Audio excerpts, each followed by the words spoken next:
Timnas U20 Indonesia punya rekor kurang bagus di laga pembuka Piala Asia U20. Harapan Timnas Indonesia tampil di Piala Dunia 2026 semakin besar. Mepetnya persiapan Patrick Kluivert jelang Timnas Indonesia versus Australia. PD bisa hancurkan Timnas Indonesia U20. Pelatih Iran kantongi taktik jitu dari Indra Sapri. Rafael Struijk menghilang, media asing salahkan PSSI. Selengkapnya hanya di Region Champion.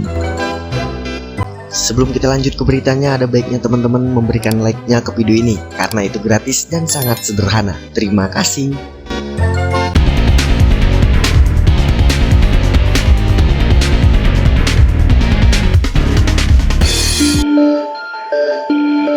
Timnas Indonesia U20 punya rekor buruk saat menghadapi turnamen Piala Asia U20 yang dulu bernama Piala Asia Junior dan Piala Asia U19. Timnas Indonesia U20 bakal menjalani perjuangan merebut 4 tiket ke Piala Dunia 2025 saat jumpa Iran di Shenzhen Youth Football Training. Bagi Indra Sapri, laga perdana lawan Iran bakal jadi pertandingan krusial untuk menentukan perjalanan Timnas Indonesia U20 di turnamen ini. Pelatih 62 tahun tersebut menegaskan mengincar kemenangan atas Iran di laga perdana. Timnas Indonesia U20 sendiri dipastikan wajib mewaspadai halangan besar di laga perdana ini. Pasalnya skuad Garuda Nusantara punya rekor kurang bagus di laga pembuka Piala Asia U20. Di 5 edisi terakhir, skuad Garuda Nusantara hanya menang sekali dalam 5 laga pembuka. Sisanya skuad Garuda Nusantara mengantongi 1 hasil imbang dan 1 kekalahan. Satu-satunya kemenangan didapatkan saat Timnas Indonesia U20 menjadi tuan rumah di edisi 2018. Kala itu Garuda Nusantara sukses mengantongi kemenangan 3-1 atas China Taipei. Hasil di laga perdana sangat mempengaruhi mentalitas anak-anak Garuda Nusantara. Pasalnya kala Timnas Indonesia U20 sukses menang di laga perdana, mereka bisa melalui turnamen dengan imprensif. Pada edisi 2018, Egy Maulana Fikri dan kolega sukses menembus babak perempat final. Sementara jika gagal mempersembahkan kemenangan di laga pembuka ini, Indonesia gagal berbicara banyak di turnamen tersebut. Pada edisi terakhir saja di Uzbekistan, Timnas Indonesia U20 kalah 0-2 dari Irak. Kala itu skuad Garuda Nusantara diasuh oleh Shin Tae-yong. Indra Sapri tentunya patut untuk dipercaya saat memimpin timnya. Ini jadi kebersamaan ketiga pelatih Timnas Indonesia U20 Indra Sapri bersama skuad Garuda Nusantara. Sebelumnya Indra Sapri menemani Timnas U20 pada edisi Piala Asia U19 2014 dan 2018. Dirinya juga jadi satu-satunya pelatih yang sukses membawa Timnas U20 Indonesia ke fase gugur dalam 5 edisi terakhir.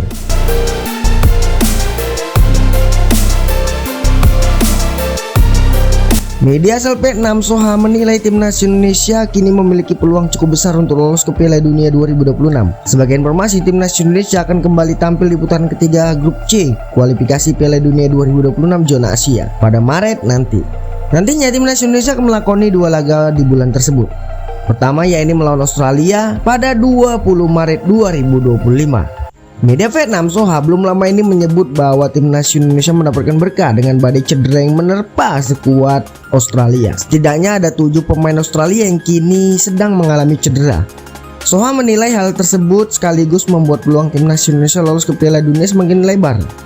Tim asuhan Patrick Kluivert dipastikan naik ke posisi 2 bila mampu menyapu bersih 2 laga di bulan Maret dengan kemenangan. Perlu diketahui 2 tim dengan peringkat teratas masing-masing grup bakal lolos langsung ke Piala Dunia 2026.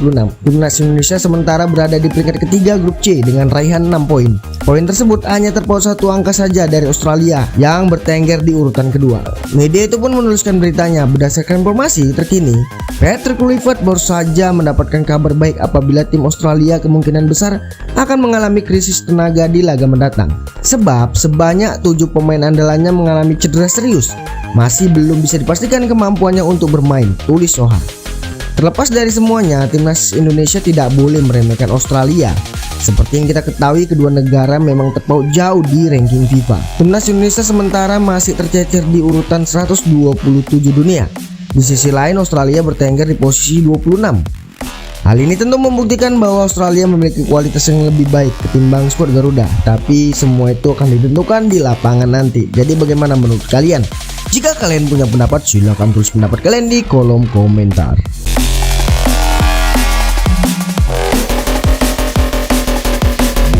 Patrick Kluivert terus diburu waktu. Ex mesin gol timnas Belanda dan Barcelona ini memikul beban berat setelah dibapuk sebagai pelatih Indonesia. Kurang dari 2 bulan Patrick Kluivert akan memimpin timnya melakoni lanjutan putaran ketiga kualifikasi Piala Dunia 2026. PSSI menargetkan minimal 4 poin dari 2 laga krusial tersebut. Syukur-syukur bisa meraup 6 angka.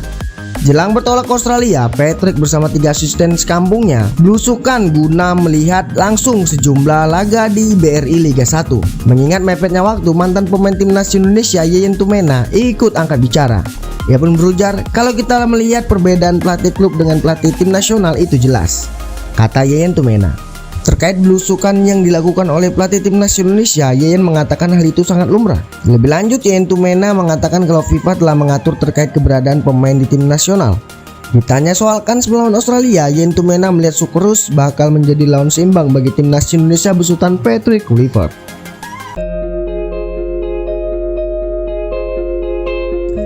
Pelatih Iran Hussein Abdi mengaku sudah mengantongi kekuatan timnas Indonesia U20. Oleh sebab itu, Iran pede bisa menghancurkan skuad Garuda Nusantara di laga perdana dengan kepercayaan diri tinggi. Sejumlah persiapan sudah dilakukan, termasuk juga laga uji coba sebelum menghadapi skuad Garuda. Hussein Abdi memastikan anak asuhannya siap tempur. Timnya pun sudah tahu bagaimana gaya permainan timnas U20 Indonesia. Oleh sebab itu, Iran pede bisa memenangi taktik dari Indra Sapri. Sudah diketahui Iran secara mendalam. Media Vietnam Soa secara tak langsung menyalahkan PSSI atas situasi buruk Rafael Strijk yang menghilang di Brisbane Roar. Strijk dianggap kehilangan tempat karena keputusan timnas Indonesia memanggilnya di Piala AFF 2024 lalu.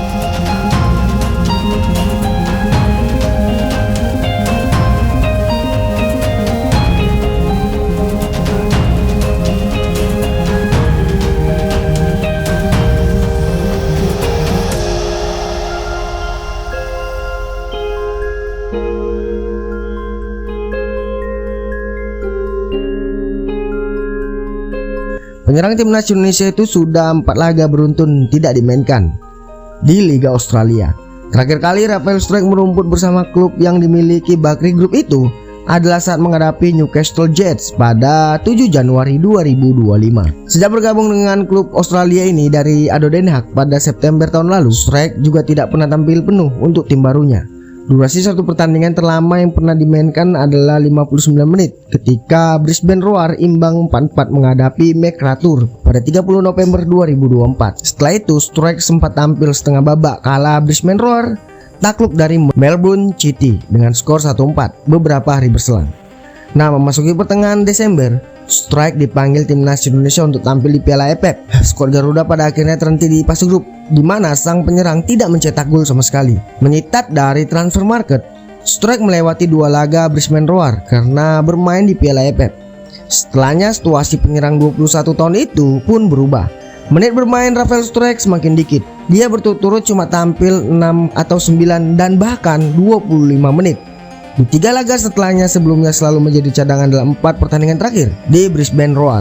Piala AFF sendiri diketahui tidak masuk kalender FIFA. Alhasil klub-klub bebas untuk menolak panggilan tim nasional untuk pemainnya lantaran tengah fokus mengarungi kompetisi.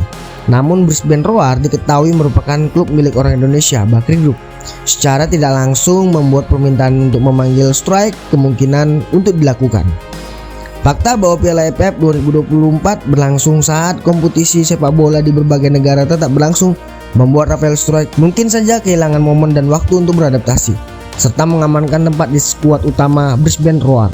Andai situasi ini terus berlanjut, bukan tidak mungkin posisi Rafael Strijk akan terancam di timnas Indonesia. Hal itu mengingat bahwa pernyataan pelatih Patrick Kluivert yang lebih mengutamakan memanggil para pemain yang memiliki menit bermain ideal bersama klubnya masing-masing.